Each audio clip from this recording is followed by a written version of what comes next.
Paramashivoham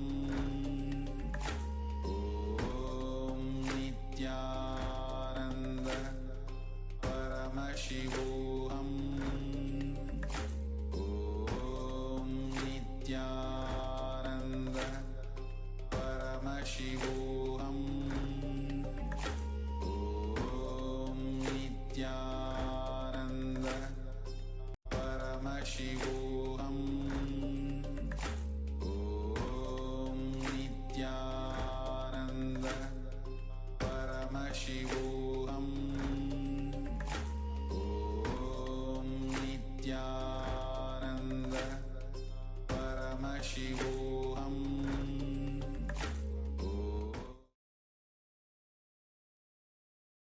Yes, you can relax now. And let us do a measurement of the object itself and see if the object has indeed decreased weight or increased weight. So even if it increased in weight, it is still a successful power manifestation.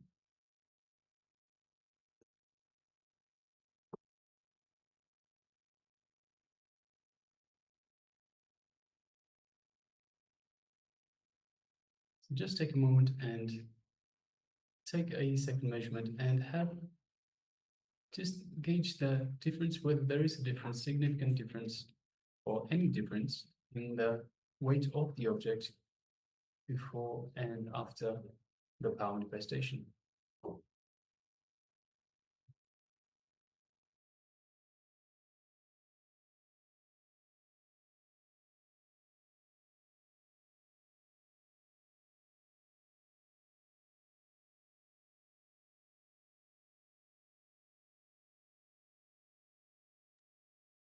Yes, we have Klaus Iyer that shares same weight. Yes, thank you very much for sharing that. Yes.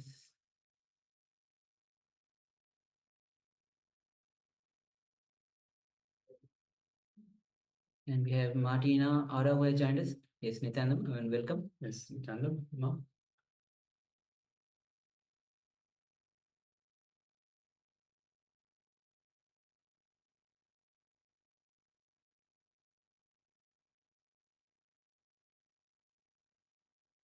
Just waiting for a couple of moments as we receive sharings from others as well.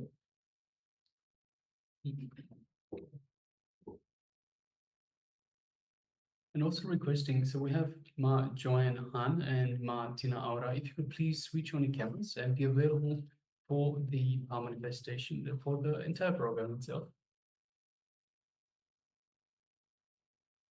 So be available for the within the camera frame itself, please now.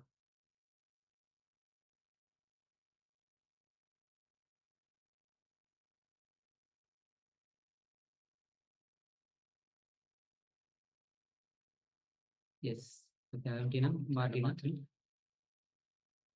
So we have just performed the power of Mahima, reducing the weight of the metal object. So, and Matthew, yeah, if you have manifested, take a moment and share if the initial measurement and the second measurement, if you have noticed any change, or even if it has increased or decreased, or even if there is no change, you can share that as well.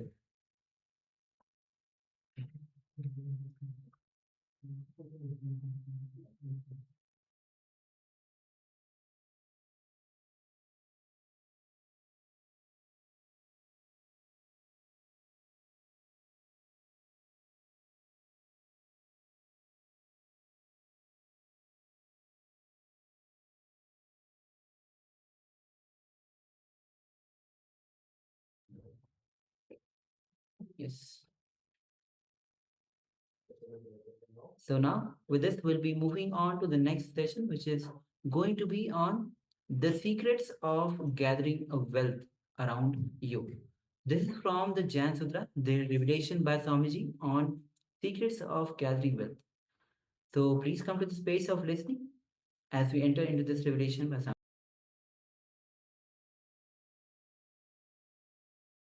Namo Arihantanam Namo Siddhanam, Namo Ayaryanam, Namo Uvajjayanam, Namo Loye Savasahunam, Eso Vanchanamakaro, Savapavapanasano, Mangalanancha Savesim, Padamam Havai Mangalam.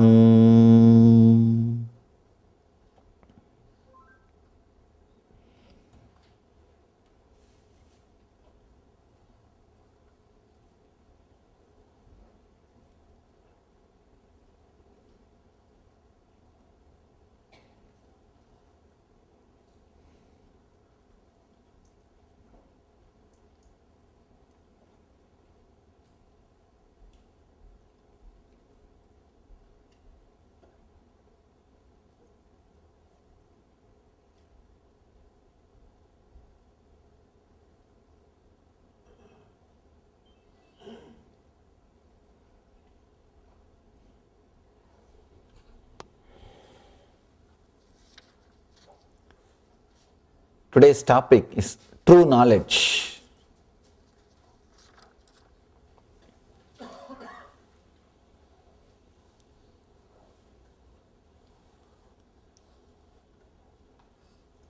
Everybody, every master, every spiritual person claims what they are teaching is the true knowledge. How to find out what we are hearing is the true knowledge?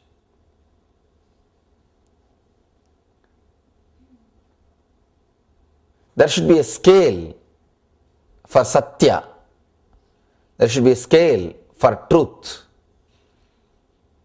What is truth? There should be definition. There should be clear idea with which we can find out whether it is truth or not. Mahavira is giving the touchstone definition of Satya here.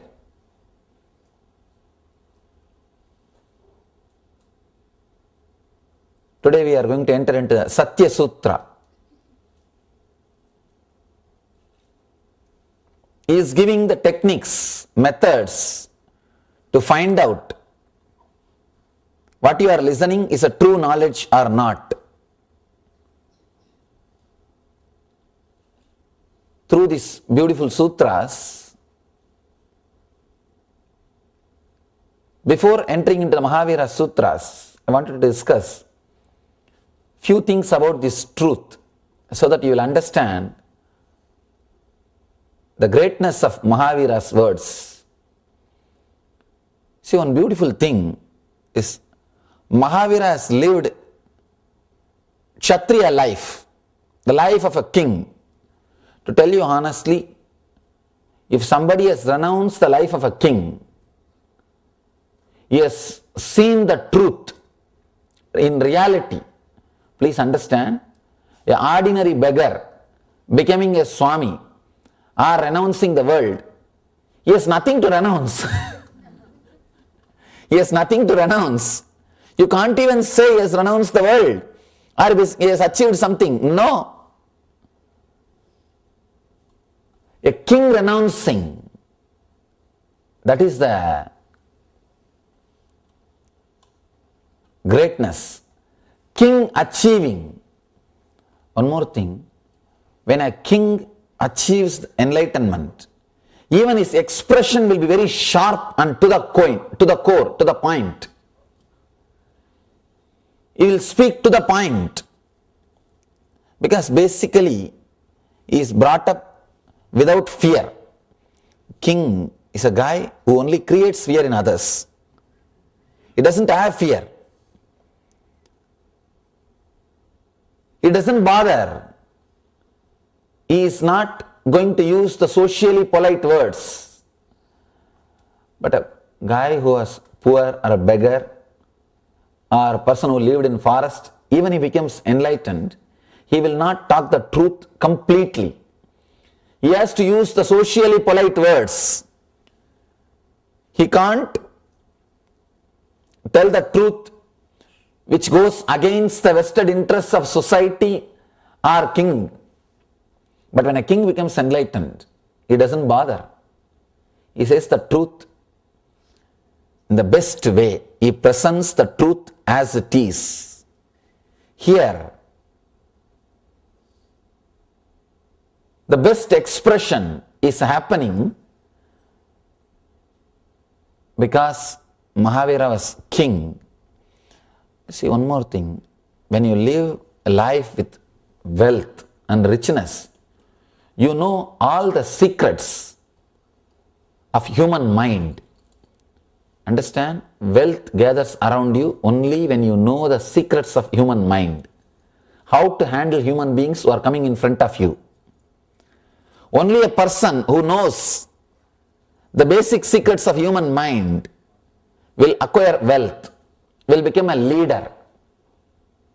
Only he can be a leader. Here Mahavira lived the life of a leader and expressing the truth of enlightenment. Very rare combination. Very rare combination. There are many different expressions by different masters. One, the person who was a beggar or who has never seen the world, just lived a life in forest and did meditation, became enlightened. His enlightenment will be the same, but his expression will not be sharp because his constitution or his mind, his inner software is not created based on fearlessness. One more thing, even after enlightenment, when you settle into the body, when you want to teach, you use the same mental setup which you left. You may not have the greed and fear which that mental setup was having earlier, before its enlightenment, but the setup will be the same. The software programming will be the same. Understand? This is an important revelation which you need to understand. Only then you will be able to appreciate the greatness of Mahavira's expression. If a beggar becomes enlightened, he may not have the fear or greed which he had before enlightenment, but the mental setup of living without possessing anything, or the mental setup of living by begging will be the same. So he has to use that mental setup only to teach, to relate with the world. Understand? The mental setup which you created after enlightenment also, you use the same mental setup. Only one difference, after enlightenment, if you want you can use, otherwise you can drop. You may have that freedom, but the mental setup, the software itself will be same. Here, Mahavira is having the best software to express enlightenment. The fearless leader software, through which he can see the depth and express it. That one thing, what I expressed, that people who did not have anything, renounced the life, became enlightened. There are so many millions of examples I can give for this. Second, people who became enlightened but did not renounce after enlightenment. Example, Krishna, Janaka, all these great masters, they lived as kings, became enlightened, but they continued to live as kings. This is a second kind of a mental setup. One more thing, in this the difficulty is, they will express the truth with a clear software, with more clarity, better than the first group. Better than the first group, example is all rishis who lived in forest and became enlightened. They have never seen the world. So that is the first group. The second group, who lived as kings, became enlightened, but again continued to be as kings. Here the big problem is their teachings is interpreted, experienced, understood by the people who have vested interests. Understand? When you are talking to your ministers, even if they don't understand, they have to listen. But Mahavir has no captive audience. Mahavir is not talking to captive audience. When Krishna is speaking to his ministers, when he is teaching to Arjuna, practically they are captive audience. Even if Arjuna doesn't want, he can't escape from Krishna. He has to listen because he is receiving some service from Krishna. When your boss makes some joke, you have to laugh. You can't do anything about it. You have to. Same way when Janak is teaching, his whole court has to listen. They are captive audience.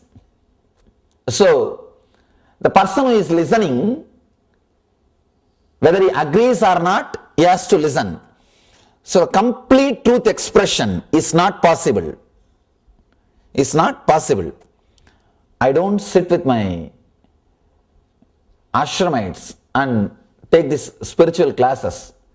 I give them only the instructions what to do. They ask me, what is this, Swamiji? You are not sitting and talking to us like this Shiva Sutras or Jain Sutras and all these sutras. I tell them, Arey, you guys are captive audiences. Whatever I talk, you have to listen. No other way. That way, truth can never be expressed. Truth cannot be expressed to a person who is bound to listen. Truth can be expressed only to a person who has got the freedom to doubt and question. Who has got the freedom to doubt. So you have a freedom, you can doubt me. And you have a freedom, you can put a question. You have a freedom to go out. Only to you, truth can be delivered.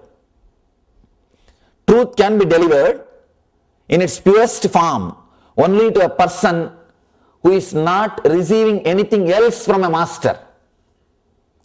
If you receive something else from me, apart from truth, you may be sitting here for that. You can't receive the truth. You are not qualified to receive the truth. Here, the whole thing, if you see, has come in a beautiful way. Mahavira is the ultimate category.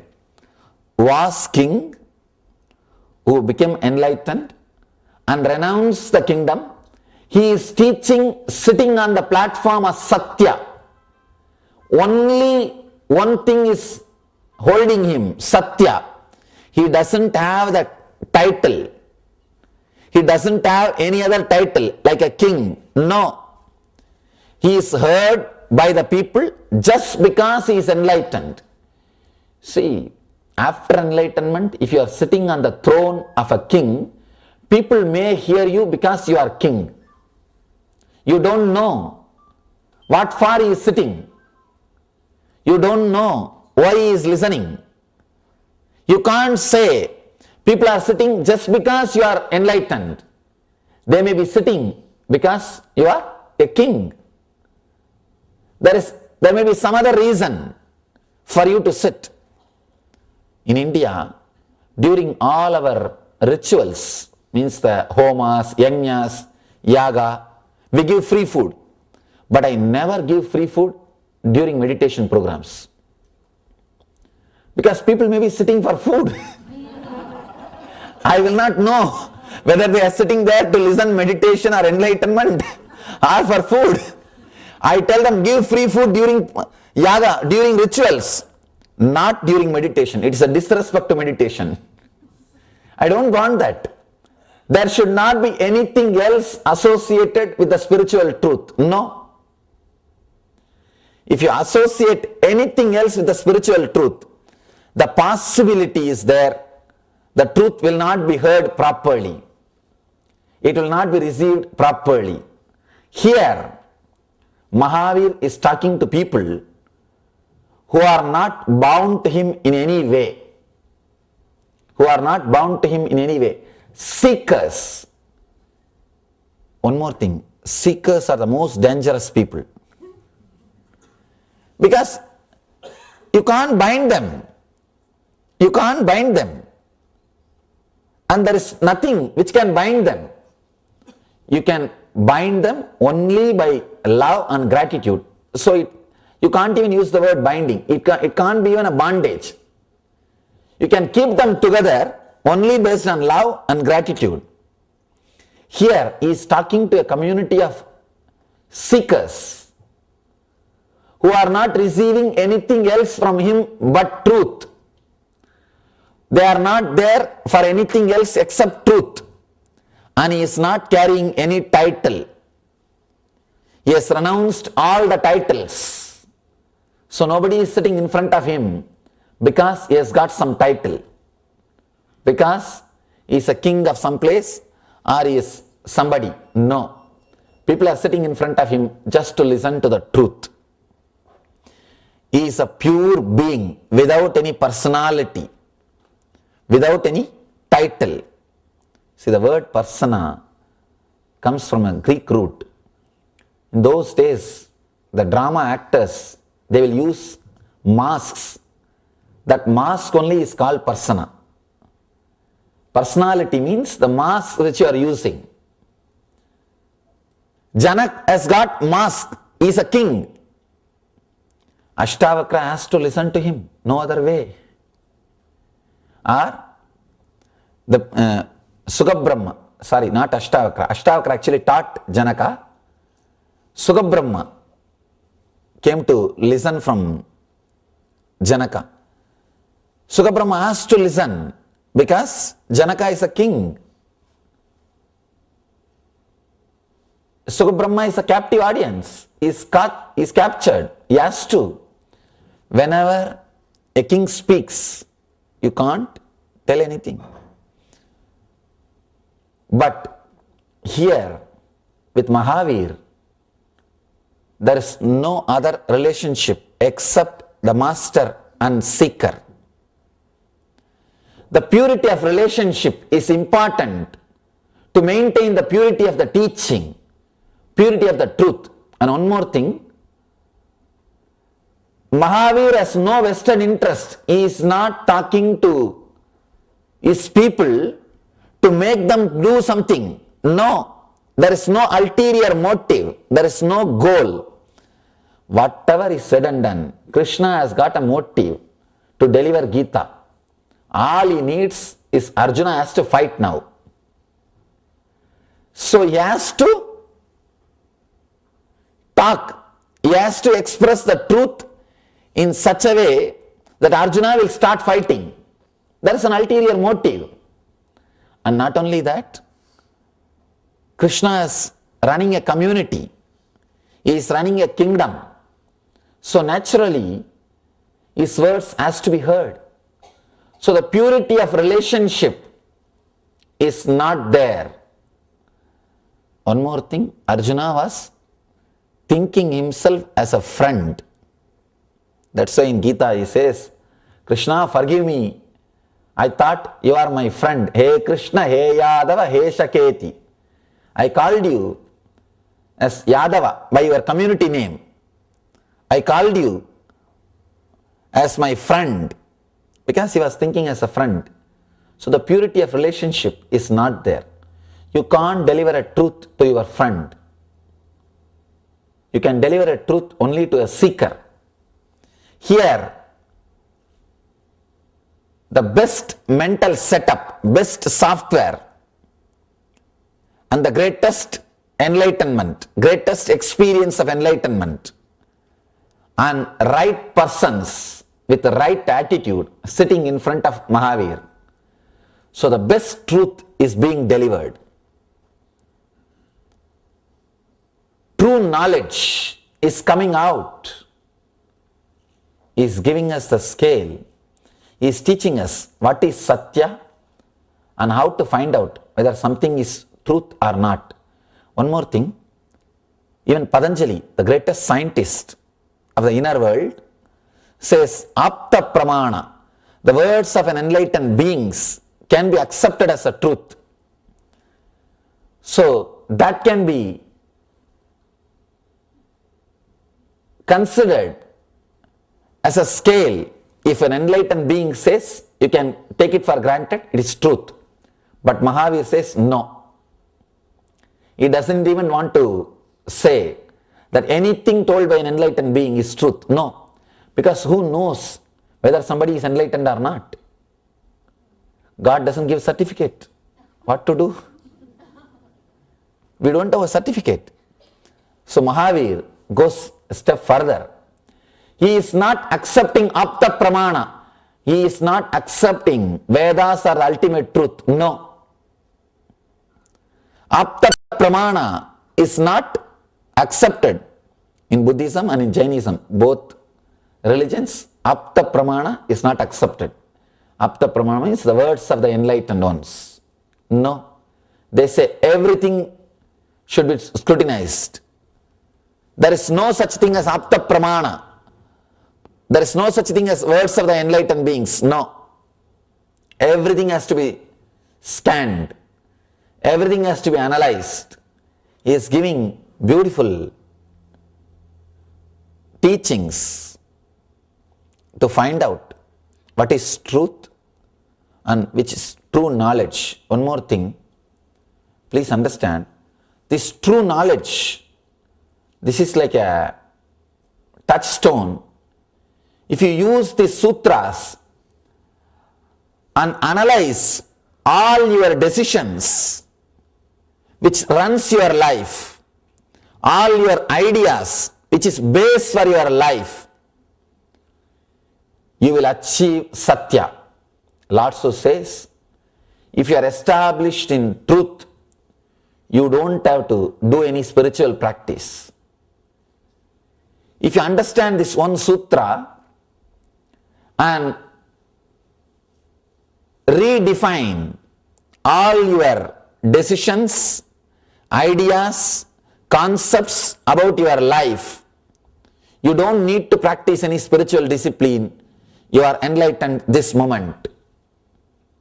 All you need to do is redefine all your ideas. See, there are only few pillars on which your life is standing. Your life is established. Your desires, your idea about yourself, means positioning yourself. How you position yourself in the inner world. Understand, I am not talking about how you position yourself in the outer world. That all of you know it's not worthy. Not only that, it's a pure lies. All of you know whatever you may talk about yourself to others, but you don't believe that. You may make others to believe. You really don't believe. Just look inside. You can laugh at yourself. I always tell people, really, when you sit alone and start thinking what all you project as you, actually if you really believe what all you project as you, by now you would have become enlightened. Because Ramakrishna says, man muk ek karo, means the mind and the words, if you make it as one, you are enlightened. If you believe what you speak about you, you are enlightened. Actually, whatever you speak about you, start believing that in a strong way is also a spiritual practice. Whatever you are talking about you, I am this, I am that, you don't know me, all those things you start believing. But the difficulty is you won't believe, that's the problem. When you try to believe also, your mind will tell, you can talk all these things to others, not to me. If at all you can, people come to me. Many times I have seen, they come to me and they just wanted to throw their weight to impress me. And they come and tell me, you know, I am this, I am doing that, I do so many philanthropical activities, I do this, I do that, I have so much wealth and I give so much and all those things. The end of the conversation, I ask them only one thing. Sir, do you really believe now whatever you said? They say, what? Yes, we do believe, that's why we are talking to you. I tell them, do this only one thing as a spiritual practice. Go back, Now whatever you told me, write it down. Again and again, help yourself to believe that. That's enough. Either you should tune your mind to your walk, or you should tune your walk to your mind. Either you should tune your words to your mind, or tune your mind to your words. Some one thing, all Ramakrishna says is, let your word and mind be tuned. You can do anything. Either talk only what you believe as you, or believe what you talk as you, what you talk about you. Then you won't have pus. You won't have cancer. The gap between the words and what you believe, that space is what I call cancer or depression.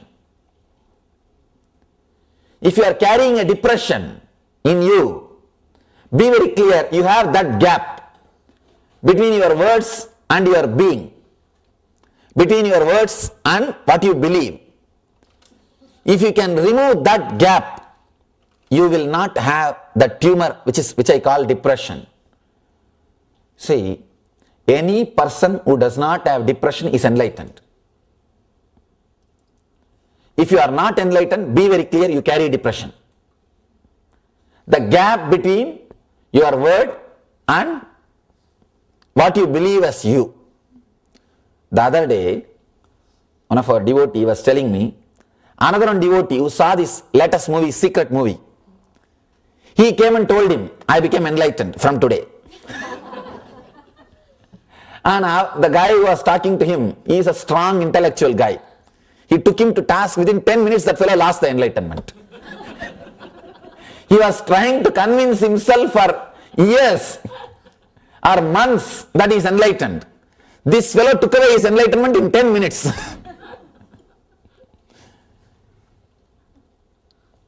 He is only telling others he is enlightened. He himself is not able to believe. Because anybody can come and talk to you and in 10 minutes you lose your enlightenment. Then what kind of enlightenment? Either you should have courage to really believe what you are talking, or talk only what you believe. See, one thing, important thing, this is an important truth which you should know. Sometime you may radiate enlightenment without even knowing the word enlightenment. I have seen in Himalayas, there was a great Mahatma, one Naga Baba. Naga Baba means doesn't wear clothes.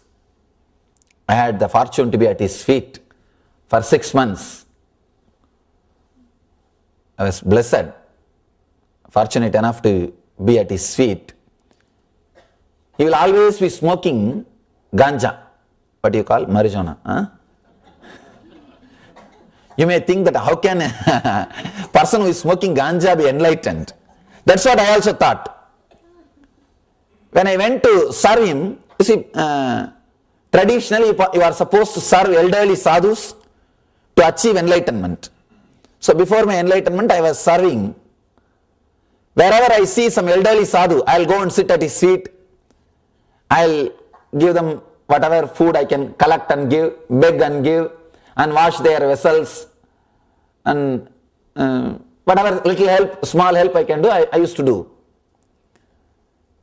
One thing, I was surprised, I have never seen him eating, no food and no water, except ganja, nothing else. I was shocked. But such a pleasing person, I don't have any word. When you go and sit around him, you will feel so beautiful. And you will feel like sitting around him because he was so innocent. He is not even aware he is innocent. He is not even aware he is innocent. I have never seen him wearing any clothes. He is a avaduta, Naga, no clothes. And he is not even bothered. He is not bothered about anything around the world. Anything which is happening around him in the world is just in a high state of samadhi. One day I asked him, Baba, you are such a great person, why are you smoking ganja? And don't you think it is an immoral thing? And people will start smoking, seeing you.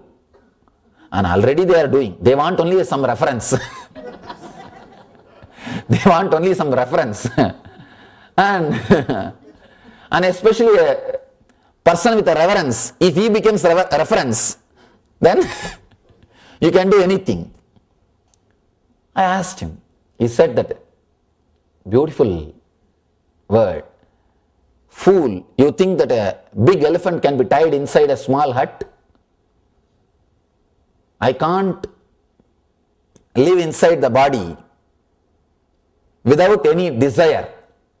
So I have to just dull myself. Understand?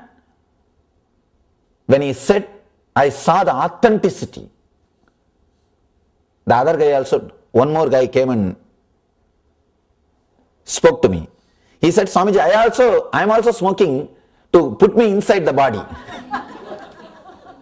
I told him, do whatever that Naga Baba is doing, then do this also. He doesn't wear clothes, he doesn't eat, he doesn't drink.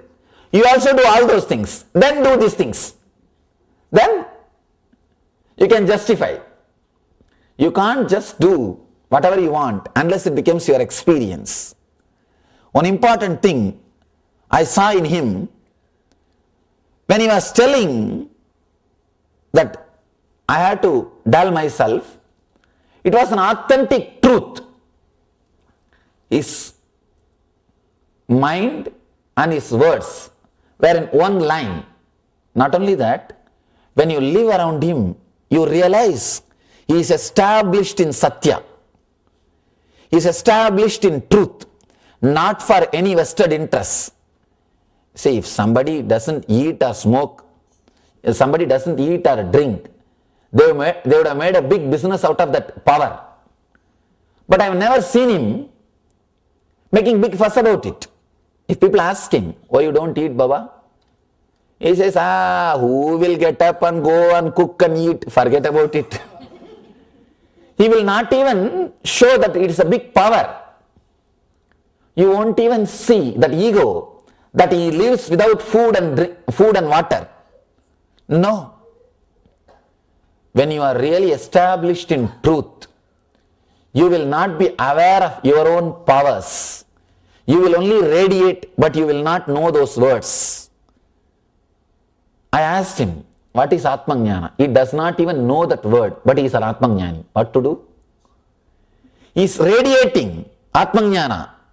He is radiating enlightenment, but he doesn't know the word. And he said, I am fortunate I did not learn about Brahman. I achieved Brahmajnana because I did not learn those words. Same way Ramana Maharshi. When people ask him, what is the Brahmajnana, what is the Atmajnana? He said, I am fortunate I did not learn those words before my enlightenment. Because learning some words may postpone your enlightenment. Sometimes learning too many words will postpone your enlightenment. I always tell people, never read any book which is written by an unenlightened person. Don't read anything which is written by an unenlightened person. No. Because you may create words which will stop your enlightenment. You will create a negative software which is not supporting the enlightenment process. Enlightened person's words will create a positive software in you which is constantly inspiring you towards enlightenment.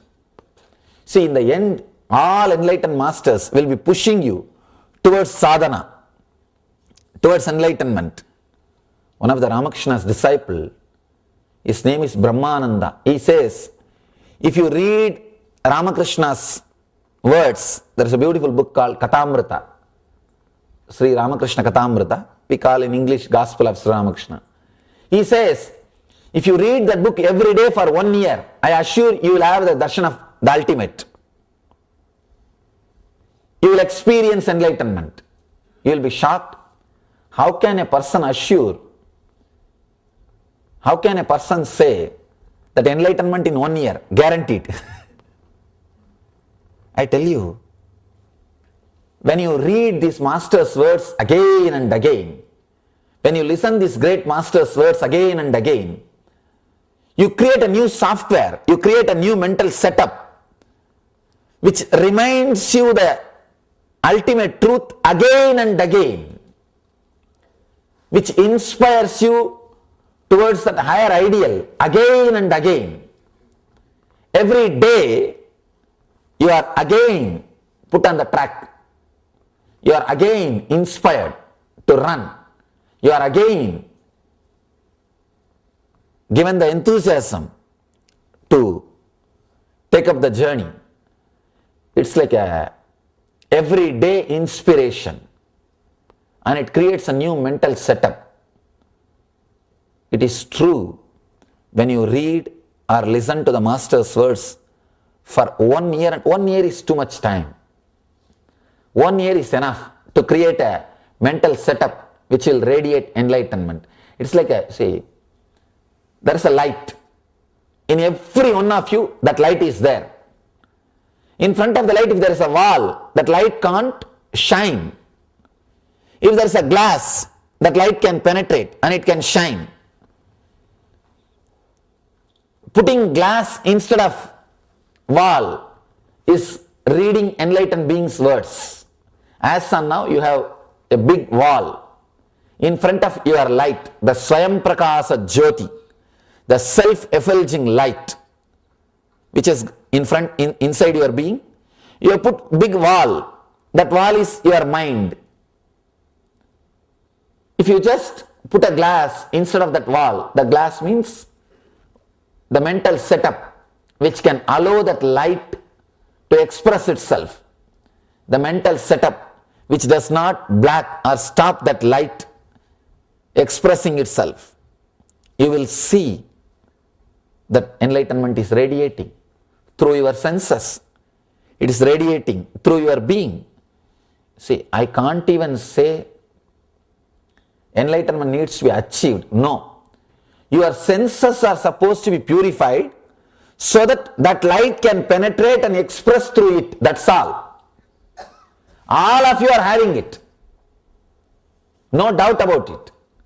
All you need to do is purify your body and mind so that you can allow that to express through it, so that it can radiate. Nothing else needs to be done. The purifying mechanism or the alchemy process, you can't even call as mechanism, alchemy process is what I call flooding yourself with this truth, Satya. Vivekananda says, flood your whole being with the truth. Whatever can be washed away, let it be washed away. The earlier they are washed away, better for you and the people who are around you. See one thing, if you have a clear idea about what you believe as you and what you talk about you, what you express as you and what you believe as you will attract that same kind of people around you, and you will live completely ease.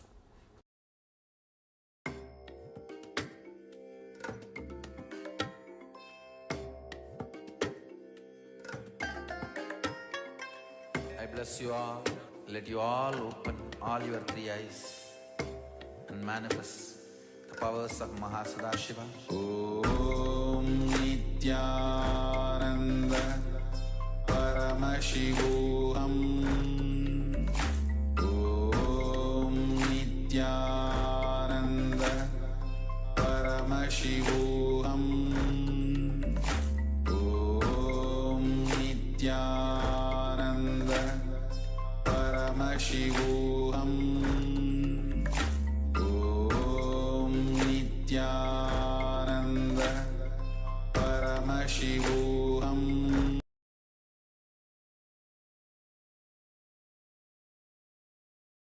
Yes.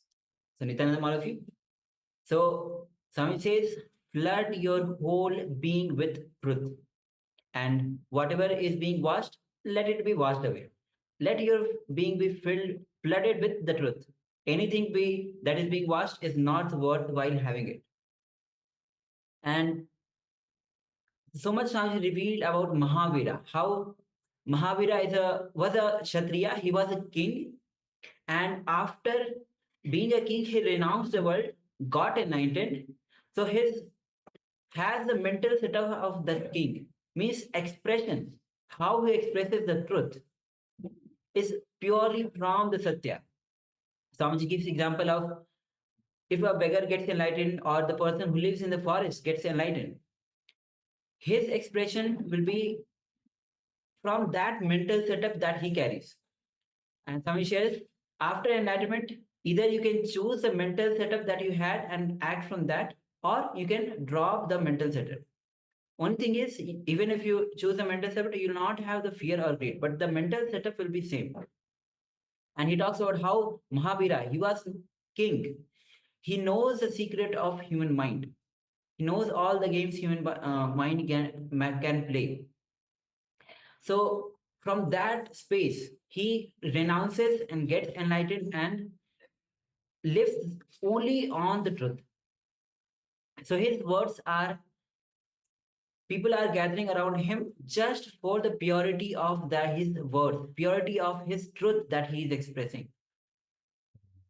So expression is purely from that space, not he does not have any captive audience. Means he gives example of how Krishna is a friend, Arjuna is a friend of Krishna, so he's a captive audience. And even Janaka, when Shagu Brahma comes to King Janaka, he has to listen because King Janaka is a king, even though he's enlightened, but he's a king. And but Mahavira, he was king, he renounced it, became enlightened, and lives purely on truth. He does not have any captive audience. Whoever is coming to him is purely based on the truth that he is expressing. And many people who lived the truth of Mahavira got the knack of creating wealth. Even if you look around now, even in Jainism, people have a lot of wealth. So Mahavira created this tradition, who got the knack of secret of creating wealth. And of course, the purpose is not secret of creating wealth, but to have that pure space of enlightenment, and the wealth follows. Yes. So with this, we'll be entering into the internalization exercise.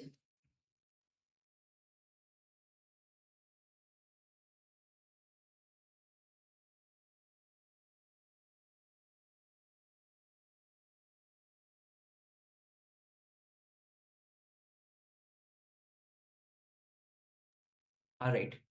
So understanding this, just by understanding the truths that Mahavira is revealing, the secrets that he is revealing, having that cognition, operating from that cognition, we also will get the knack of secret of creating wealth around us. And of course, it's not just creating about us. Of course, wealth is required to live our life. So having that secret known to you, cognizing that truth is really important. And the truth that he is giving you, it floods away your whole being, because he is purely based on truth. Yes. So as we move into this internalization exercise, let us have the right relationship with wealth. Okay, let us start by remembering this one idea. Try to let this idea sink inside you for the next 11 days. Just constantly remembering. Whenever you are consciously imagining, remember, imagination will lead to suffering. So when you say, I should use this to go to joy or bliss, just remember. So whenever you start thinking, imagining, just remember that it will lead you to suffering. So any imagination leads you to suffering. Anything that is of the mind leads you to suffering, unless we infuse awareness in it.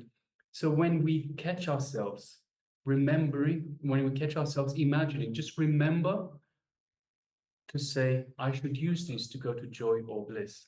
Just remember, that is all. Whenever you're consciously imagining, just remember and relax from it. So just do this for the next 11 days. So just write this down. We'll be displaying this slide, and just write this down. And for the next 11 days, try this exercise. So every time you start imagining things, so your mind will start wandering. It does that. This is what it does. The mind will start wandering, will start imagining things, visualizing things. Just imagine, just remember that visualization, imagining will just take you to suffering, will lead you to suffering. One way or another, it will end in suffering. So every time you catch yourself, just remember to say, I should use this to go to joy or bliss.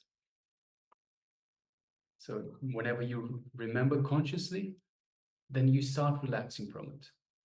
So write this down, please, and let us keep this in your notepads. And for the next 11 days, let us do this little exercise.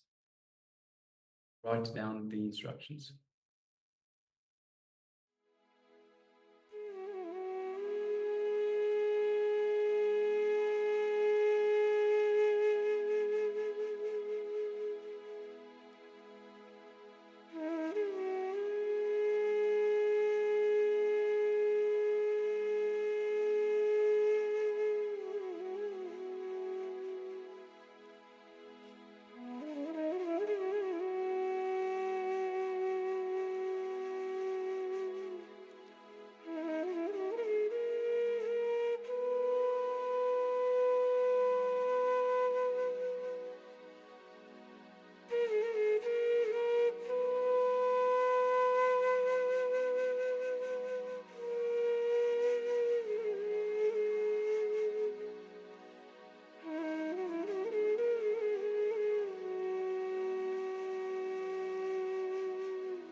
Now, let's move to the step 1 of having the right relationship with the money. It's important to understand that having the right relationship with money is very much required to acquire money, acquire wealth in your life. So, if you are constantly, strongly remembering some ideas in the waking state continuously, in the dream also, you will remember the same idea very strongly. For example, you decide whenever you have a fear that a ghost is chasing you, you will remember, my God, my Guru. So this is one example. How many of you have actually experienced? You can actually with this example, you can actually raise your hand and just have the simple interaction.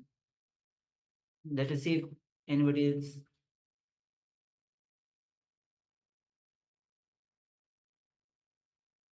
So let us take note down 10 such ideas and experiences that you had in your life. We'll be sharing the slides so that you can have look at it and understand the example and look into your life and pen down 10 such powerful cognitions, ideas, and the experiences that you have. Let's begin.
Let us now move on to the second step.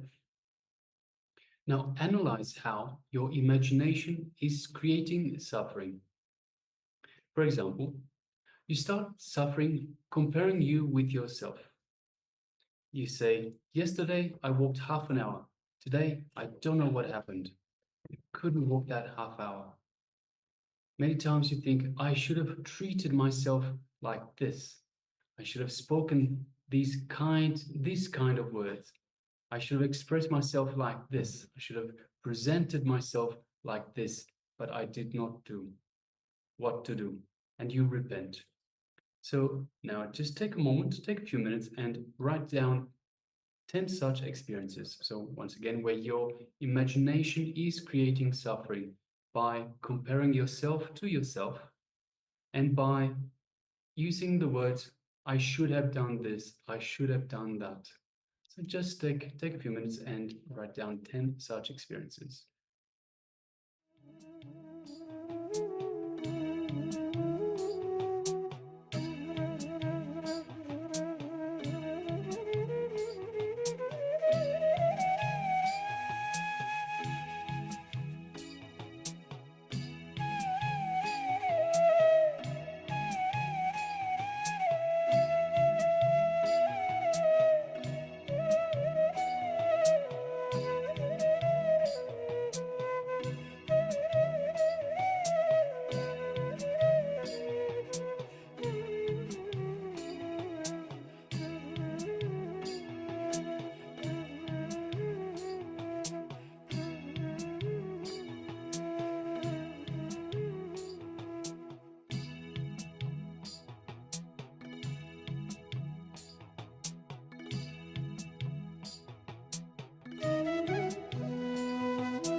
Now, remember, consciously imagination brings suffering.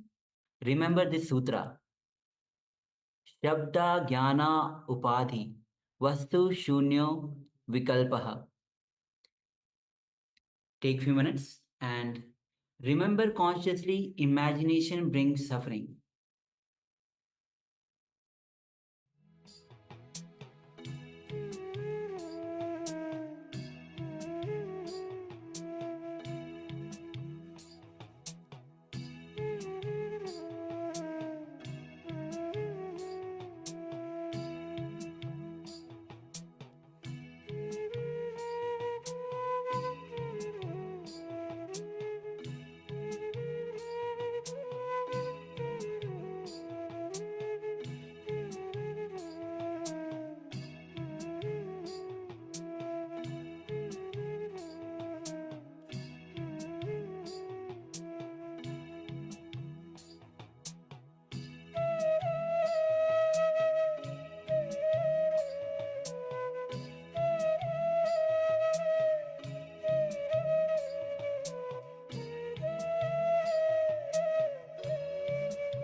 Yes, you can now relax.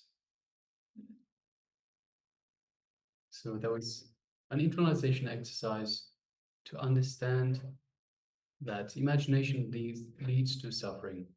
And every time we understand that we are imagining things, we start using our imagination, our visualization, we start daydreaming.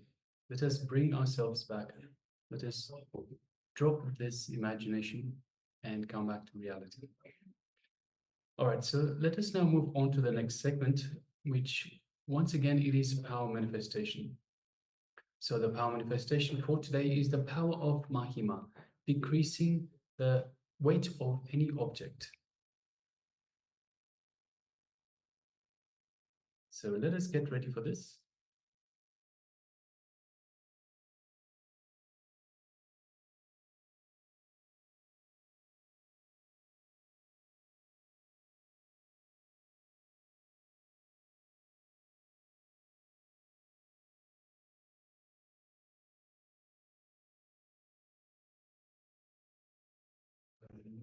Yes, so once again, we'll be looking at decreasing or increasing. Let's look at increasing as well, the weight of any object made of metal. But this time, let us pick other things such as jewelry. Perhaps you have some jewelry, some earrings, some necklace.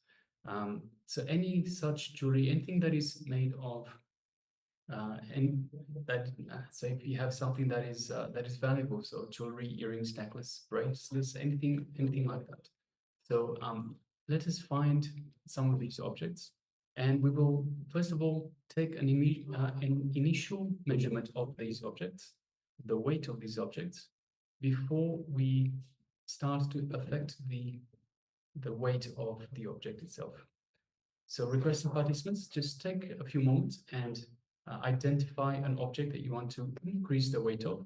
So you can pick, for example, a gold ring or gold earring, something of the like, something that you would really like to increase the weight of. So something that is judged by the weight.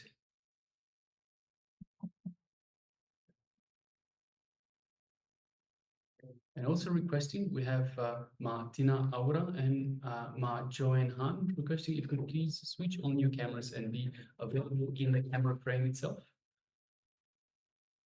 And let us take part in this power manifestation, the power of Mahima, decreasing or increasing the size, the weight of an object.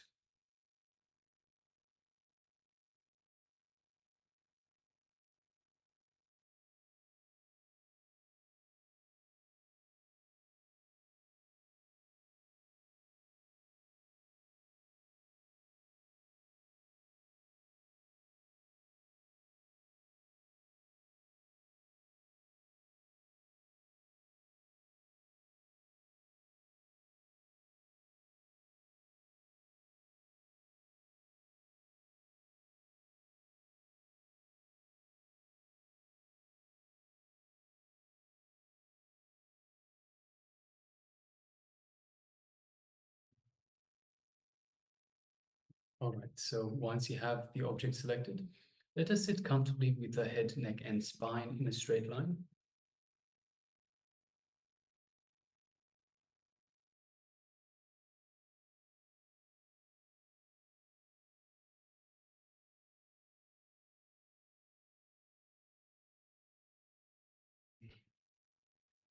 And let us now just invoke Swamiji in our inner space. So our inner space is just below the heart center. So the heart center is in the middle of the chest. Our inner space is just below that. So we go a little bit lower, just where the solar plexus region is. So that is our inner space, or our Ananda Gandha. So just the mere remembrance of Swamiji, of the Supreme Pontiff of Hinduism in our Ananda Gandha, invokes Swamiji.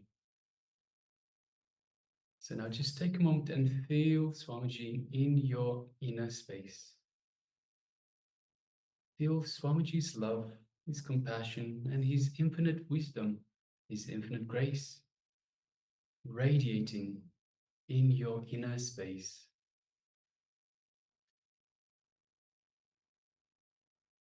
Feel his energy flowing throughout your entire body. Your entire body feeling alive with this super conscious energy that Swamiji is radiating. Just take a moment and mentally, with your consciousness, let's push that energy throughout your entire body. Making the entire body, every one of the trillions of cells in your body, feel rejuvenated and alive.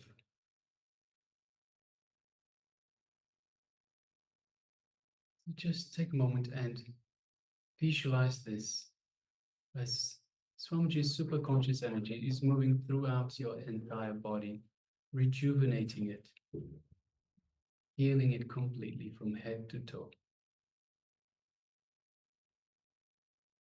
Feel the space of oneness with Swamiji. You are one with Swamiji.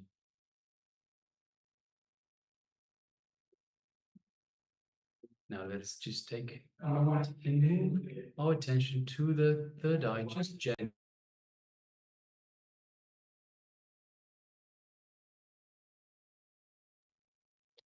So let us move our gaze to the third eye, just gently. Just looking through the third eye into Swamiji's third eye.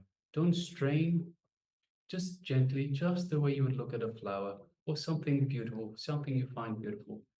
Just gaze into your third eye and through your third eye into Swamiji's third eye. And as you do so, feel the connection from Swamiji's third eye to your third eye.